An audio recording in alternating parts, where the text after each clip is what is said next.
आज आश्विन कृष्ण अमावस्या को सर्वपितृ श्राद्ध का अवसर माना जाता है। जो हमारे पूर्वज हैं उनका अंश हैं, तो उन्हीं की वंश हैं, तो उनके आभार के लिए, उनको जलांजलि देने के लिए ये सामूहिक तर्पण का आयोजन विगत वर्ष 2015 से लगातार किया जा रहा है। इस तर्पण के माध्यम से दैहिक भौतिक तापों की शांति होती है। पूर्वज प्रसन्न होकर के हमें आशीर्वाद देते हैं। इससे हमारे जीवन में आने वाले अवरोधों को दूर किया जा सकता है।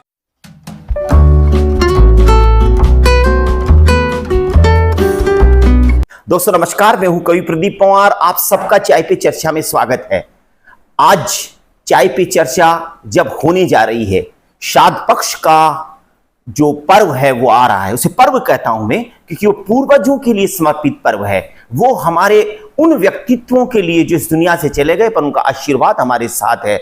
और ऐसा कहा जाता है कि हम सनातन के लोग ये मानते हैं कि हमारे पूर्वज, हमारे जितने भी लोग इस संसार से गए हैं, वो कहीं ना कहीं इस संसार में विचरण कर रहे हैं और हमें देख रहे हैं। ऐसी मान्यताओं के साथ कि उन्हीं का जीवन हमेशा आबाद रहता है, जिनके साथ माँ बाप का आशीर्वाद रहता है। तो माँ बाप जहां से आते हैं, माता पिता, उनके पूर्वज, ये सब मिलकर के इस श्राद्ध पक्ष में विशेष महत्व सनातन में होता है। तो अब इस श्राद्ध पक्ष का विशेष महत्व है तो क्यों है?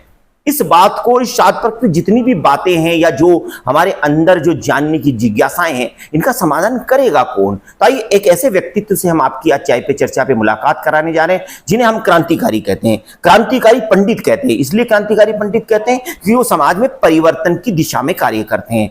जैसा उस वर्ग विशेष के लिए कहा जाता है कि वो उस वर्ग विशेष से हटकर के जब कोई व्यक्ति किसी काम को करने लगता है तो उसे परिवर्तन कहते हैं। जो परिवर्तन लाने वाला होता है उसे क्रांति कहा जाता है। तो ऐसे ही क्रांतिकारी पंडित डॉक्टर पवन सागर जी से हम आपकी आज मुलाकात कराने जा रहे हैं चाय पे चर्चा में, और उनसे जानने जा रहे हैं कि जब श्राद्ध पक्ष का ये पर्व आ रहा है तो इसे कैसे हमें उसमें अपने कार्य करने चाहिए, जिससे कि हम सनातन और अपने पूर्वजों के प्रति निष्ठावान रहे, उनका आशीर्वाद हमें मिलता रहे। आइए मिलते हैं पंडित डॉक्टर पवन सागर जी से।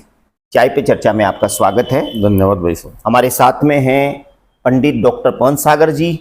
हम आपसे जानना चाहते हैं कि ये जो श्राद्ध पक्ष आ रहा है, श्राद्ध पक्ष में श्राद्ध करना क्यों जरूरी है? जो श्राद्ध पक्ष आ रहा है, ये 16 दिन का एक पखवाड़ा होता है, जो वर्ष के अंदर आश्विन कृष्णा पक्ष जब आता है तो हमारे वेद पुराणों की साक्षी के अनुसार इन पखवाड़े के अंदर हमारे जो पूर्वज हैं उनके प्रति श्रद्धा से जो भी हम उनको अर्पण करते हैं, उनके प्रति ये महीना बताया गया है आश्विन कृष्ण पक्ष का जो पखवाड़ा। तो जो भी जल तिल जो उन्हें अर्पण करते हैं, श्रद्धा भाव से किया जाने वाला पूर्वजों का कर्म श्राद्ध कर्म कहलाता है। नहीं, इसमें करना क्यों जरूरी है? वो तो सही है कि श्राद्ध पक्ष, और ये इसका वर्णन कहाँ मिलता है? पुराने धर्म ग्रंथ हम देखते हैं, वराह पुराण के अध्याय 190 में स्पष्ट दिया हुआ है कि जिस लोक में हम पृथ्वी लोक पर अभी रहते हैं, मनुष्य योनि में जन्म लिया है हमने, तो आज हमारा अस्तित्व कहाँ से है? हमारे पिताजी माताजी से। उनका अस्तित्व था हमारे नाना नानी और दादा दादी से। अब इसी क्रम में यदि हम 10 पीढ़ियां तक चलते हैं तो ये सैकड़ों हजारों की संख्या में हमारे पूर्वज हो जाते हैं। तो हम 100 जन्म लेकर भी हमारे पूर्वजों का ऋण नहीं चुका सकते।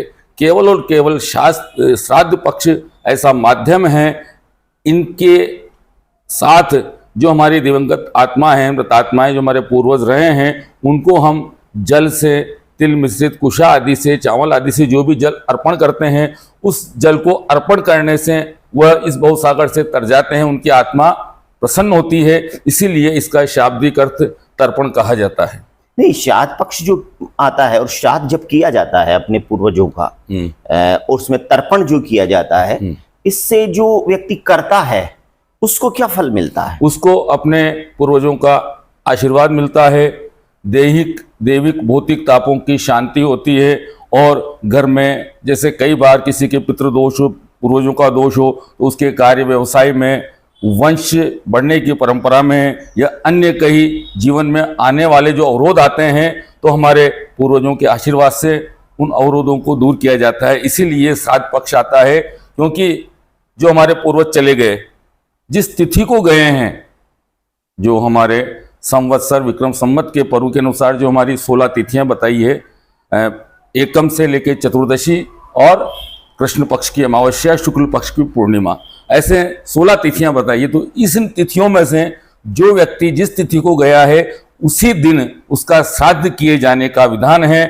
ऐसा जो श्राद्ध मीमांसा है, वशिष्ठ सूत्र है, स्कंद पुराण है और नारद पुराण आदि में इनके सबके उल्लेख मिलते हैं और उसी तिथि को हम उनका श्राद्ध करें। किंतु कालांतर में अब जिस समय हम आ गए 21वीं सदी में हम आज बात कर रहे हैं, तो हमारे पूर्वजों की तिथियां लगभग आधे सनातनियों को भी पता नहीं है कि हमारे दादाजी का स्वर्गवास कब हुआ, हमारे माताजी कब गए, हमारे परदादाजी कब गए। तो उनको एक साथ एक तिथि के दिन जो सर्व पितृकारी अमावस्या कहलाती है, उस दिन उनका श्राद्ध विधि विधान से हम करते हैं और उसके करने से उनकी आत्मा प्रसन्न होती है। अच्छा, ये जो श्राद्ध पक्ष में हम श्राद्ध जो करते हैं, अब श्राद्ध जो किया जाता है, आपने ये तो बता दिया है कि वो एक दिन जब भी आपकी तिथि याद नहीं हुई हो तो सर्व पितृकारी अमावस्या को श्राद्ध किया जा सकता है। इसमें श्राद्ध करना कैसे चाहिए? श्राद्ध के लिए सर्वप्रथम सुबह सब परिवारजनों को स्नान करके शुद्ध वस्त्र पहन करके अपने जो पूर्वजों की जो तिथियां हैं उन तिथियों को जल के माध्यम से पूर्वजों का पहले तर्पण करें। तर्पण करके उनके निमित्त किसी भी ब्राह्मण को या कोई गौशाला में पक्षियों के लिए, कौवे के लिए, चींटियों के लिए, अभ्यागतों के लिए कोई भोजन निकाले। उसके बाद में उनके निमित्त ब्राह्मणों को भोजन कराएं। ब्राह्मण उपलब्ध नहीं हो तो किसी भी पात्र व्यक्ति को भी यदि भोजन कराते हैं उसका श्राद्ध का फल मिलता है और वह तिथि पूरी उनके लिए होती है। ऐसा भी बताते हैं हमारे धर्म ग्रंथ कि जो एक 365 दिन के अंदर ये जो 16 दिन का समय आता है आश्विन कृष्ण पक्ष का, तो इसके अंदर जो हमारे पूर्वज जिनका स्वर्गवास हो चुका, तो अपने जो हम उनके वंशज हैं उनसे कुछ अपेक्षाएं रखते हैं। वो जिस भी योनि में जहाँ भी हैं, ये कोई नहीं कह सकता वो कहाँ हैं, लेकिन इस पखवाड़े के अंदर वह ठाकुर जी के श्री चरणों में से इस पृथ्वी लोक में, इस वायुमंडल में आते हैं। क्योंकि जो पृथ्वी का भाग है, इसका उत्तरी भाग देवताओं का, दक्षिण भाग हमारे पूर्वजों का, और इस समय चंद्रलोक इसके पास से होकर गुजरता है। तो इस वजह से इसमें हमारे पूर्वज उस तिथि को पूरे 15 दिन कुछ हमारा अंश उनको जो हम अर्पण करना चाहें उसको ग्रहण करने के लिए तैयार रहते हैं। लेकिन ऐसी अवस्था में यदि हम उनको स्मृति में नहीं लाएं, उनके निमित्त कोई दान पुण्य धर्म नहीं करें, कोई श्राद्ध तर्पण नहीं करें, तो उसके नहीं करने से उनकी आत्मा असंतुष्ट हो जाती है और वह असंतुष्ट होकर के जब वापस जाते हैं तो आशीर्वाद नहीं दे पाते। और यदि हम पूर्ण विधि विधान से या अपनी श्रद्धा से, नारद पुराण आदि कई ग्रंथ कहते हैं कि ये उसकी हैसियत नहीं हो या वो वन प्रदेश में, दूर देश में गए जहाँ कुछ भी उपलब्ध नहीं है, तो अपने पूर्वज की तिथि को आज अंतरिक्ष की तरफ हाथ जोड़ करके खड़ा हो जाए और उनसे प्रार्थना करे कि आज मैं असमर्थ हूँ, आपके लिए मुझे अर्पण करने के लिए मेरे पास कुछ नहीं है, और केवल मन से याद कर ले, उनको प्रणाम कर दे, तो भी पूर्वज प्रसन्न होते हैं। श्राद्ध पक्ष में 4 ग्रास निकाले जाते हैं, उसके पीछे क्या औचित्य है? वह हमारे पूर्वजों को निमित्त जो श्रद्धा समर्पण है, सबसे पहले तो उसमें एक गौ बलि का विधान है, एक काग बलि है, एक श्वान बलि है और एक अभ्यागत बलि है। काग बलि जो हमारे कौवे हैं वो हमारे पूर्वजों के रूप में इस वायुमंडल में रहते हैं, उसको ग्रहण करते हैं। श्वान भी हमारी संस्कृति के अंग हैं, उनके निमित्त एक बलि निकाली जाती है जो भोग कहते हैं ग्रास। एक होता है अभ्यागत, जिसे हम कहते हैं जो बिना बुलाए आ जाए, कोई भिक्षुक वगैरह आ जाए, और एक होती है गौ बलि। तो वह गौ माता के प्रति कृतज्ञता करते हुए अपने पूर्वजों का श्राद्ध उनके द्वारा किया जाता है, तो उसको अर्पण करने से भी हमारे पूर्वज सारे देवता लोग प्रसन्न होते हैं। अच्छा, जहां ब्राह्मण उपलब्ध ना हो और कोई श्राद्ध करना चाहता है, किसी ऐसी जगह पर है जो कि वह ऐसी व्यवस्थाएं नहीं कर सकता जो श्राद्ध में होती है, तो उसे क्या करना चाहिए? उसके लिए कई विधान बताए हैं। जहां पर वो जिस परिस्थिति में है, यदि गौशाला कोई गायें उपलब्ध हैं तो गौ माता को सेवा करके भी श्राद्ध कर्म किया जा सकता है।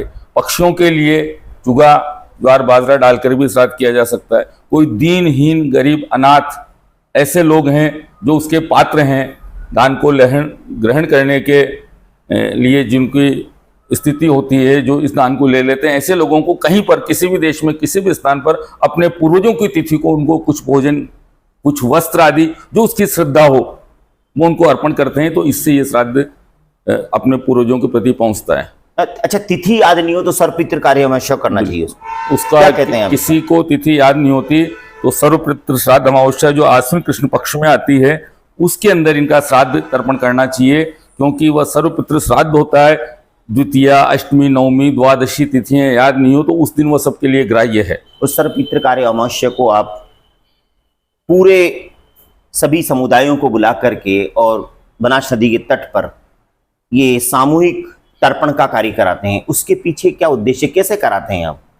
वर्ष 2015 से, आज से 10 वर्ष पूर्व से, आश्विन कृष्ण पक्ष की अमावस्या को पंडित जगदीश नारायण स्मृति मंच एवं वैदिक शोध संस्थान टोंक के तत्वावधान में हमने इसको 2015 में प्रारंभ किया। तब ये जो सर्वपितृ श्राद्ध है, आज जिस जगह हम रहते हैं यहाँ भी लोगों में इतनी हमारे धर्म के प्रति और पूर्वजों के प्रति श्रद्धा आस्था नहीं थी। मेरा कार्य पंडिताई ज्योतिष का कार्य करने का है। लोग मेरे पास, मेरे पिताश्री पंडित दक्षिणानंद जी शर्मा भी इसी क्षेत्र में काम करके गए हैं, उन्होंने भी काफ़ी शहर के लोगों से जुड़ाव रहा है। आज मेरा भी जुड़ाव वैसे के वैसे ही है, और जैसे पिताजी करते थे हमारे दिवंगत, उसी स्वरूप में सेवा भाव से हमारे मन में एक प्रसंग उठा कि भाई जब अपन अपने सनातनियों को किसी प्रकार का कष्ट है उसके निवारण के लिए यदि तर्पण के माध्यम से इनका कष्ट निवारण होता है, तो ऐसी भावना से उद्धृत होकर सर्वजन हिताय सर्वजन सुखाय की मूल भावना को साथ रखते हुए हमने वर्ष 2015 में छोटा से स्वरूप में एक बार अखबार में समाचार दे दिया, ऐसा वशिष्ठी तट बनास नदी पर तर्पण का आयोजन किया जाएगा। उस समाचार पत्र में समाचार पढ़कर यहाँ के जो सनातन वर्ग के सभी वर्णों के लोग हैं सभी यहाँ आए, और एक सामाजिक समरसता का भी स्वरूप वहाँ देखने को मिला। एक विधि से, एक नीति से सर्व समाज, हिंदू समाज के जो सनातनी उनका सामूहिक रूप से तर्पण किया गया, और लगातार 10 वर्षों से जारी है। इस वर्ष भी हम इस तर्पण को अमावस्या को करने वाले हैं। इस वर्ष कब करने वाले हैं आप? आश्विन कृष्णा अमावस्या रविवार दिनांक 21 सितंबर को पितृ श्राद्ध का दिन है। उसी दिन के लिए हम लोगों की तैयारी चल रही है। हमारे जो वैदिक विद्वान है उसमें रहते हैं, नगरवासी जितने भी लोग हैं सबका सहयोग रहता है, सभी प्रमुख लोग उसमें आते हैं और अपना सहयोग मार्गदर्शन भी देते हैं, और नगरवासी जितने भी लोग यहाँ महिला पुरुष आते हैं वह सब भी अपने पूर्वजों का तर्पण करते हैं। और तर्पण करने से यह आज 10 साल में मैंने, मेरा व्यक्तिगत अनुभव है, बहुत लोगों को इससे उस तर्पण का लाभ मिला है उनके निजी जीवन में। तर्पण होता है, इस तर्पण में आप किस किस का तर्पण करवा देते हैं? यह जो हमारे शास्त्रों में श्राद्ध मीमांसा में बताया गया है, इसकी विधि यह है कि स्नान ध्यान करके, अधो वस्त्र धारण करके, तिल, जौ, कुशा, चावल, पुष्प, धूप आदि के साथ में अपने पूर्वजों के प्रति कृतज्ञता करने के लिए देव तर्पण, ऋषि तर्पण, दिव्य मनुष्य तर्पण, पितृ तर्पण और यम तर्पण, इस क्रम में हम लोग यहाँ पर वशिष्ठी तट पर नदी के किनार पर इस प्रकार का तर्पण का आयोजन करते हैं। अच्छा, जो तर्पण होता है जी, पूर्ण विधि विधान से आप कराते हैं जी, तो इसमें कोई शुल्क वगैरह आप लेते हैं? यह प्रारंभ से ही, जब हमने इसको प्रारंभ किया था शुरुआत में, तभी से हमारे मन में यही विचार आया कि हम लोग भी ब्राह्मण हैं और सनातन के अंग हैं, सर्व समाज के अंग हैं, तो यजमान हमारे होते हैं, उनके घरों में शादी, विवाह, अनुष्ठान, यज्ञ, हवन आदि, गृह प्रवेश, मुंडन आदि सब कार्य होते हैं, और सभी यजमान अपनी श्रद्धा और हैसियत के अनुसार हमारी सेवा करते हैं, हमें दान दक्षिणा देते हैं, अन्य भी कार्य के प्रति हमारा समर्पण रखते हैं। तो हमारे मन में ये विचार आया कि हम इन सब के जो व्यक्तिगत जीवन में किसी के अवरोध आते हैं, पितृदोष वगैरह आदि होते हैं, उनके निराकरण के लिए बिना दक्षिणा के भी इस प्रकार का यदि काम करें तो इससे जो नीचे की पंक्ति में लोग बैठे हुए हैं, जो निर्धन लोग हैं, उन लोगों को भी लाभ होगा। तो इसने हमने सामूहिक रूप से निःशुल्क तर्पण कराने का निर्णय लिया। इस वर्ष आप 21 सितंबर को ये तर्पण करा रहे हैं, और इसमें शहीदों को भी तर्पण आप कराते हैं। देश के जितने भी पूर्वज हमारे हैं उन सबको तर्पण होता है। जी, ऐसा कहा जाता है कि लोग तर्पण के लिए गया जी जाते हैं और इसी श्राद्ध पक्ष में वहां तर्पण करते हैं, इसके पीछे क्या उद्देश्य है? भ्रांतियां सभी जगह सभी समाजों में होती है, किंतु हमारे यहाँ वराह पुराण में लिखा है अध्याय 190 में कि हमारे चारों वर्ण प्रतिवर्ष में नहीं, पहले तो जो शास्त्रों में विधान था, प्रत्येक अमावस्या को अपने पूर्वजों को याद किया जाता था। उनके नाम से आज भी कई जगह देहाती परिवेश में लोग धूप देते हैं अपने पूर्वजों के नाम से, लेकिन वह सब नहीं कर पाए तो हम श्राद्ध पक्ष की अमावस्या को उनके निमित्त जल तिल जो श्राद्ध भोजन आदि जो अर्पण करते हैं, तो इन ग्रंथों के मान्यता के अनुसार सीधे हमारे पूर्वजों को मिलता है।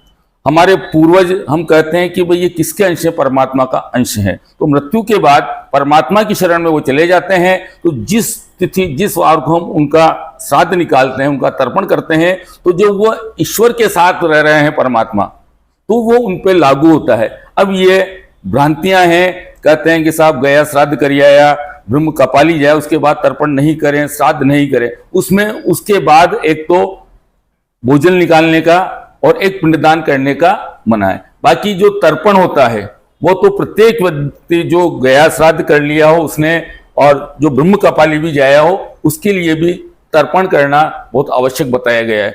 वरना जो कहते हैं कि साहब गया जाए उसके बाद में हमारे पूर्वजों को भूल जाओ। आज हमारा अस्तित्व कहीं से है? आज हमारे माता पिता थे, हमें कुछ ये जमीन जायदाद वस्त्र हमारा नाम देके गए हैं, दादाजी पिताजी को नाम देके गए, ऐसे पीढ़ियों से हमारा नाम परंपरा चली आ रही है। तो ऐसा कोई शास्त्र नहीं कहता कि जो आपके पूर्वज हो उनको आप गया छोड़ करके जिंदगी भर याद ही मत करो। आज आप लोगों का जीवन उनके आशीर्वाद से चल रहा है। हम सब लोग सनातनी हमारे पूर्वजों के आशीष से अपने मार्ग में सफल होते हैं। छोटी छोटी घटनाएं होती है उसमें भी हमारे साथ वो रक्षा करने के लिए खड़े रहते हैं। हम लोग कई बार बाजार में जाते हैं, गाड़ी से जा रहे हैं, एकदम ब्रेक नहीं लगा पाए, स्लिप मारने वाले थे, अचानक ब्रेक लग गया, तो हम मन में हमारे सब देवी देवताओं का, हमारे पूर्वजों का आभार व्यक्त करते हैं, सब बाल बाल बचे।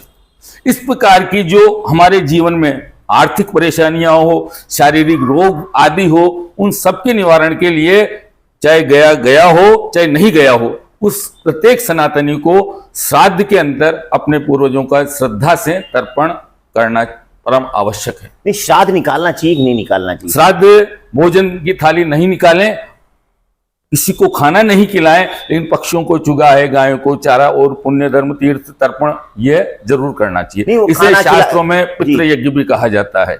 एक खाना खिला दे तो कोई बुराई है? नहीं, कोई बुराई नहीं है अगर वो थाली निकाल देता है या खाना खिला देता। धूप देने की आवश्यकता नहीं, जैसे हम लोग पहले धूप देते हैं कंडा, उसमें धूप देने की आवश्यकता नहीं। एक नहीं भले 5 लोगों को आप भोजन कराओ, किसी गरीब को खिलाओ, किसी अनाथ बच्चों को खिलाओ, कोई वृद्ध माता, किसी की भी, वह जो 15 दिन का कार्य है अपने पूर्वजों की श्रद्धा समर्पण की भावना से जो हम पुण्य कर रहे हैं ये उनके लिए लागू होगा। बस धूप नहीं दें, धूप नहीं देने उसके, बस ये ध्यान है।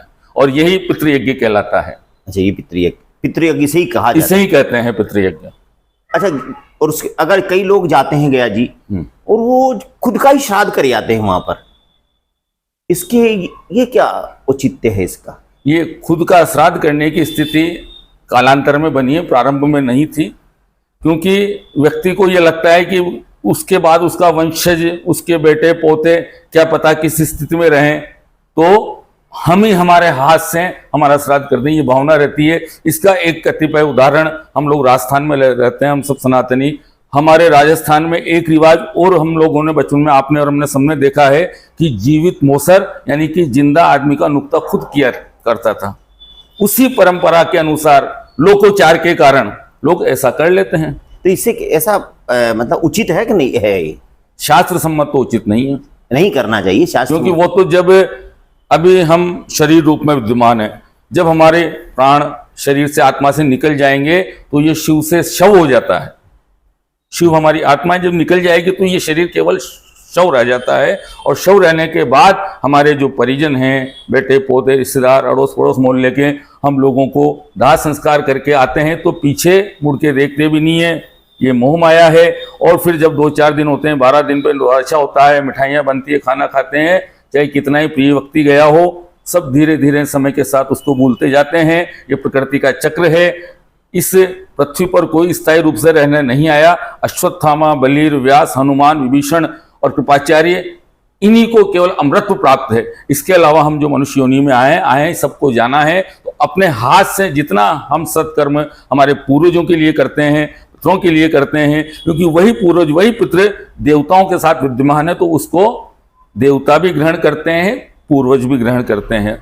और यदि श्राद्ध पक्ष में भी यदि पूरे वर्ष हम हमारे पूर्वजों को याद नहीं करते, श्राद्ध पक्ष उनकी तिथि आती है, या एक वर्ष में 2 तिथियां और होती है, एक तो हमारे पूर्वजों की जन्म तिथि और एक उनकी पुण्य तिथि, उसमें भी इनको स्मरण करना चाहिए। जैसे आज आधुनिक भारत में हम लोग रहते हैं, हमारे बच्चों का जन्मदिन है, हम लोगों की विवाह की सालगिरह मनाए जाते हैं, उस पर लोग खूब खर्चा करते हैं, लेकिन अपने पूर्वजों की तिथियां याद नहीं है, साल भर कुछ भी नहीं करते, और यदि केवल और केवल मात्र श्राद्ध पक्ष में अमावस्या के दिन थोड़ा सा जल बिंदु भी उनको अर्पण कर देते हैं तो वह सब उसका सकारात्मक रूप से कार्य करता है। जिनके बेटे नहीं होते, बेटियां होती, हम यहाँ कहते हैं बेटा और बेटी बराबर होते हैं, तो बेटियों को भी श्राद्ध करने का अधिकार है या नहीं है? अपने पूर्वजों के प्रति, माता पिता के प्रति यदि किसी के बेटे नहीं हो, बेटियां हो, तो बेटियों का द्वारा इस प्रकार का कर्म करने का शास्त्रों में निषेध बताया गया है, तर्पण आदि करने के लिए। बाकी उनका वह सब कार्य कर सकती है, यह वो अपना कोई परिजन हो, वंश का, उस गोत्र का हो, या तो उनके द्वारा कराएं या फिर ब्राह्मणों द्वारा खर्चा सारा वहन महिलाएं करें, लेकिन वो बेटियां करें, किंतु किसी ब्राह्मण को बुला करके अपने पूर्वजों का श्राद्ध तर्पण कराएं। नहीं, आप जब तर्पण कराते हैं तो आपने इस दोस्तों का सबका तर्पण आप करा देते, दोस्त हैं, जितने परिवारजन हैं, सबका तर्पण आप करा देते हैं, तो फिर ये रोक क्यों है कि बेटियों को तर्पण नहीं, बेटियों से तर्पण? बेटियों के प्रति माता पिता का वो ऋण उनके ऊपर दुगना होकर चढ़ता है। बेटियों को पूजनीय माना जाता है, बेटियां जैसे ब्राह्मण और बेटी गौ, अग्नि, इन चीजों का उल्लेख यह है कि इनकी सेवा जितनी करो, इनसे सेवा नहीं लेनी चाहिए। नहीं, हम जब ये कह रहे हैं कि बेटी और बेटा एक समान होता है, बेटी और बेटा को एक समान देखा जाना चाहिए, समाज को हम स्थापित करने जा रहे हैं, और ये जो प्रथा है, ये जो व्यवस्थाएं हैं, इनको हम जब परिवर्तित करें, जहां बेटियां जब अग्नि दे रही हैं पिता माता पिता की, उसको जहां बेटे नहीं है, या जहां बेटे कुपुत्र हो गए, सुपुत्र नहीं रहे, तो ऐसी स्थिति में आप क्या कहेंगे? ऐसी स्थिति में यदि आती है, कोई नहीं हो उसका परिजन, तो उनके नाम का संकल्प का, जो उनका गोत्र की बेटी ब्याह करके दूसरे घर में चली जाती है, दूसरे गोत्र में चली जाती है, तो किसी ब्राह्मण को साथ रख करके, ब्राह्मण के द्वारा संकल्प करके उनके गोत्र के द्वारा इस तरह का करती है। पहले तो नहीं, अब धीरे धीरे जैसे संविधान में संशोधन हुए हैं, सारे देश के अंदर कानून बदल गए, तो धीरे धीरे हम लोगों की जो ब्रह्म कर्म करने वाले लोग हैं, विद्वान लोग हैं, इनके भी कार्यशालाएं होती हैं, इनकी भी सेमिनार्स वगैरह होती है, तो ऐसे प्रश्न हम लोग उठाते हैं उसके अंदर, और उस पर अब धीरे धीरे कोई नयापन लाने के लिए सब जगह प्रयास किया जा रहा है। जल्दी ही इस पर भी कोई निर्णय किया जाएगा। अभी शास्त्र सम्मत तो निर्णय यही है। अभी तक इसका कोई जो शास्त्र में कोई संशोधन नहीं आया, अब करने का शास्त्र के अनुसार जो आना चाहिए, क्योंकि समाज को उसकी जरूरत है। जैसे आज ये श्राद्ध तर्पण के विषय की बात हो गई, आज हमारे यहाँ पर कन्या भ्रूण हत्या और बेटे संरक्षण की बड़ी समस्या है, तो खुद मैंने, मेरे साथ मेरे जो शिष्य हैं, जो मेरी टीम है, लगभग 2 दर्जन ब्राह्मणों की, पिछले 15-20 साल से टोंक नगर के अंदर ये जो बेटी बचाओ बेटी पढ़ाओ का नारा है, इसी के तहत जब हम लोग फेरे कराते हैं तो उसके अंदर हमने उसमें 8वां वचन जोड़ा है। वैदिक रीति से जब दूल्हा दुल्हन शादी करते हैं तो जो 7 वचन जो शास्त्र विधि से करते हैं, 8वां वचन हमने जोड़ा है बेटे संरक्षण संवर्धन के लिए। और कभी भी कन्या भ्रूण हत्या जैसा विचार मन में नहीं आए, उसके लिए उनको अग्नि के सामने शपथ दिलाई जाती है। तो ये आज की परिस्थितियां बनी है, वरना पूर्व में तो बेटी को लक्ष्मी माना जाता था। पहले संतान उत्पत्ति होती थी, संतानों की संख्या भी अधिक होती थी। आजकल हम नए युग की 21वीं सदी की सोच ये हो गई, हम 2 हमारे 2, और अब तो एक एक पे लोग रुक रहे हैं, तो कहां से रिश्ते बनेंगे। और गर्भ के अंदर जो पल रहा जीव है उसकी हत्या कर देते हैं लोग बाग, तो वो भी भ्रूण हत्या कहलाती है। तो हत्या तो हमारे सनातन धर्म में कहता है, एक चींटी भी यदि बच्चे के हाथ से मर जाए तो हम माता पिता उसको डांटते हैं, क्या कहते हैं कि बेटा चींटी मारना पाप है। तो कन्या भ्रूण हत्या तो महापाप होता है। जब से सोनोग्राफी मशीनों का आविष्कार हुआ था, लगभग आज से 28, 30, 35 साल पहले, तब ये कार्य हुए कन्या भ्रूण हत्याओं के। उसके परिणाम आज 25-30 साल बाद हमारे समाज को देखने पड़ रहे हैं। पुरुषों का अनुपात तो बढ़ गया और स्त्रियों का घट गया। तो वह विकल्प नहीं मिलेगा, तो आने वाले समय में लोग अपने लड़कों का विवाह कहां करेंगे। बेटी संरक्षण नहीं किया गया, तो ये हम लोगों ने आज की आवश्यकता को देखते हुए सुधार करके, आपस में बातचीत करके, भारतवर्ष की ज्योतिषियों ने मंत्रणा करके इस प्रकार का यहाँ पर नयापन 8वां वचन का दिया है। और कन्या भ्रूण हत्या हम नहीं करें, और बेटी संरक्षण संवर्धन, बाल विवाह आदि भी है, बाल विवाह का भी हम लोग वहाँ पे संकल्प करवाते हैं। उन्हीं का नहीं होना चाहिए। हाँ, जैसे आज आपके परिवार में, आपके सानिध्य में, आपके समाज में जहां लोग आपकी बात मानते हैं, उस जगह यदि ऐसा होता है तो आप उसको रोकेंगे। अग्नि की साक्षी में ऐसी रचना की जाती है। राजस्थान के कई जिलों में, दिल्ली में, हरियाणा में, गाजियाबाद में हमारी जो टीम के लोग हैं, हम सर्व ज्येष्ठ ज्योतिषी जहाँ इकट्ठे होते हैं, हमारी सेमिनार्स वगैरह होती हैं, वहाँ जाते हैं तो ये सारे विषय रखते हैं। अब जो भी आपने प्रसंग उठाया बेटी के द्वारा श्राद्ध तर्पण का, इस पर भी मंथन चल रहा है, जल्दी ही निर्णय करेंगे। जैसे हमने कन्या भ्रूण हत्या पे किया, बेटी बचाओ पे किया, बाल विवाह पे किया, इस प्रकार हमारा कुछ न कुछ सुधार का प्रकल्प पे विचार करने का विचार चल रहा है। नहीं, ये विचार इसलिए किया जाना चाहिए क्योंकि समाज को इसकी जरूरत है। बिल्कुल, क्योंकि अगर हम बेटी और बेटा को एक समान देखते हैं, यार बेटी को बचाना चाहते हैं, समाज को अगर हम चाहते हैं कि समाज मजबूत हो, सनातन मजबूत हो, तो इसके लिए जरूरत है कि सनातन में बहुत सारे संशोधन होने चाहिए। और क्योंकि ये संशोधन हमारे यहाँ वर्णित हैं, हमारे यहाँ हमारे शास्त्रों में ऐसा कुछ वर्णन इसलिए है कि हमारा धर्म पूरा वैज्ञानिक धर्म है और मानवता पे टिका हुआ है। हमारा धर्म पूरे तर्क सम्मत है, तो इसलिए ये निश्चित रूप से कहीं ना कहीं संशोधन होंगे। वो बिल्कुल, हम लोग इसके लिए अग्रसर हैं। हमारे पूरे भारतवर्ष के अंदर जो हमारी टीम बनी हुई है ज्योतिषों की, हमारे कुछ लोग वहाँ से विदेशों में भी, मेरे खुद के गुरुजी हैं अमेरिका में, ये कार्य करते हैं, उनसे भी हम लोग ये मंत्रणा करते रहते हैं। जल्दी इस विषय के ऊपर को बड़ी कार्यशाला करा करके जल्दी निर्णय करेंगे।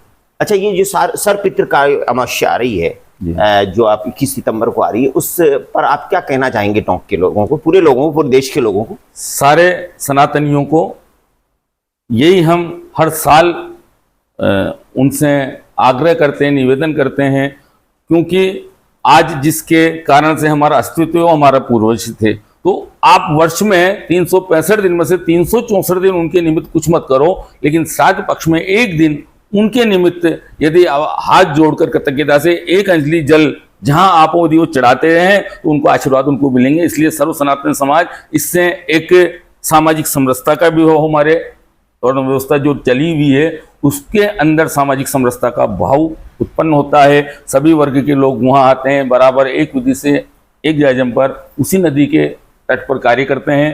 तो आज सनातन धर्म में समरसता लाना भी बहुत आवश्यक है। जी, अच्छा, ये मान लीजिए, ये थोड़ा सा मैं आपके सामने कि इस व्यस्तम जीवन में व्यक्ति श्राद्ध पक्ष में यदि उसे कुछ भी उपलब्ध ना हो कहीं पर भी, और उस सर्वपितृकारी अमावस्या को भी मतलब कहीं जा नहीं सकता किसी नदी के तट पर, तो उसे किस तरह से तर्पण कर देना चाहिए जिससे उसको उसके पूर्वज प्रसन्न हो जाए? जो व्यक्ति सुविधाजनक स्थिति में नहीं होने पर, चाहे वह वायुयान में बैठ करके उस समय जा रहा हो, चाहे रेलगाड़ी में बैठ के जा रहा हो, कोई जंगल में बैठा हो, चाहे कहीं भी हो, ऐसे चाहे कोई आजकल कारावास भी लोग जाते हैं, जेल में भी हो, तो भी उस अमावस्या के दिन 5 मिनट के लिए आंख बंद करके अपने पूर्वजों का ध्यान लगा करके क्षमा याचना करके कि साहब मेरे पास तो कुछ भी नहीं, मेरा आपको ये प्रणाम है, जो प्रणाम भी उनको अर्पण करता है, तो उस प्रणाम को बिना किसी अन्य कर्म के हमारे पूर्वज ग्रहण करते हैं। यदि कोई गरीब व्यक्ति को कहीं ब्राह्मण उपलब्ध नहीं हो, गरीब व्यक्ति उपलब्ध हो जाए, कोई भी उपलब्ध हो जाए, और कहीं भी अगर वो अपने पूर्वजों के निमित्त, और तिथि भी उसे याद ना हो, और अपने पूर्वजों के निमित्त श्राद्ध पक्ष में अगर वो किसी को भोजन करा देता है, कुछ अर्पित कर देता है, तो क्या उसका ये करना उसके पुण्य की तरफ ले जाता है? उसका अक्षुण्ण फल प्राप्त होता है। यदि कुछ भी करता है, भोजन भी कराता है पूर्वजों के नाम से, चाहे एक मुट्ठी जो ज्वार बाजरा भी पक्षियों को डालता है, तो उसके अंदर वो ग्राह्य है। उनसे उसके पितृ यज्ञ के द्वारा जो तर्पण होता है उसमें उनके पूर्वजों को शांति मिलती है। अंत में मैं आपसे ये जानना चाहूंगा पवन जी कि सनातन क्रांति कैसे आ सकती है? देखिए आदरणीय प्रदीप जी भाई साहब राष्ट्रीय कवि हैं, आप बहुत मंचों पे जाते हैं, आपने पूरी दुनिया देखी है, आपको बहुत अनुभव है, किंतु एक धरातल पर जब हम बात करते हैं तो आज सभी समाज अपने अपने क्षेत्र में कार्य कर रहे हैं, लेकिन समाज में परिवर्तन लाने के लिए, कुछ हमारे यहाँ कुरीतियां हैं उनको मिटाने के लिए, हमारे संविधान धर्म को लचीला बनाने के लिए, जिसमें सब समाहित हो सके, सब उससे जुड़ सके, ऐसे प्रयास करने के लिए क्रांति लानी पड़ती है। और क्रांति ऐसे ही नहीं आती किसी फिल्म देखते हुए, किसी हीरो के डायलॉग पर ताली बजाने से या जो हीरोइन ठुमके लगाकर नाचती है उस पर ताली बजाने से क्रांति नहीं आती। क्रांति लाने के लिए अपने आप को उस यज्ञ की आहुति में डालना पड़ता है, खुद को अग्रसर बनना पड़ता है। शुरू में हर चीज का आपके समाज, आपका जो एरिया है, आपसे जुड़े हुए लोग हैं, वो भी आपका विरोध करेंगे। कोई भी अच्छा कार्य करने जाएंगे, राजा राम मोहन राय हो, चाहे स्वामी विवेकानंद हो, जितने भी महापुरुष हुए, उन सब ने समाज को एक दिशा और एक दशा दी थी। तो उसी के स्वरूप हम लोग टोंक नगर में और हमारे आसपास जहां हमारा जुड़ाव है, उसी क्रांति लाने के प्रयास के लिए हम लोग अग्रसर बन करके इस प्रकार के सामूहिक कल्याण के कार्य के लिए आगे बढ़ते हैं। आपने बहुत सारी बातें बताई, उसके लिए बहुत बहुत धन्यवाद। आपका भी बहुत बहुत आभार। हमारे साथ में अभी डॉक्टर पवन सागर जी, जिन्हें हम क्रांतिकारी पंडित कहते हैं, उन्होंने बताया कि आपको श्राद्ध कैसे करना चाहिए, श्राद्ध की परिपाटी कैसे होनी चाहिए, आप श्राद्ध पे कुछ नहीं उपलब्ध हो तो आप कैसे अपने पूर्वजों को समर्पित हो सकते हैं, उनका आशीर्वाद प्राप्त कर सकते हैं श्राद्ध पक्ष में। इसके साथ ही इन्होंने ये भी बताया कि समाज में जो सनातन में क्रांति लानी है, समाज में कोई परिवर्तन लाना है, तो उसके लिए निश्चित रूप से आपको अपने आप को समर्पित करने पड़ेगा। एक यज्ञ है, ये सामाजिक क्रांति का यज्ञ है। उस क्रांति के यज्ञ में परिवर्तन लाने के लिए विरोध भी सहन करने पड़ेंगे और आपको कोशिश करनी पड़ेगी कि आप समाज को एक अच्छा दिशा और दशा दे सकें, उसके लिए कार्य करें। इसमें डॉक्टर पवन सागर जी लगे हुए हैं, मैं उनको इसके लिए बधाई देता हूं, धन्यवाद देता हूं। और आप भी देखते रहें चाय पे चर्चा और जानते रहें कि समाज में हमारी जो समाज की विभूतियां हैं वो किस तरह से समाज को परिवर्तित करके एक अच्छे मार्ग पर ले जाने के लिए तत्पर है। जय हिंद, जय भारत। प्रणाम।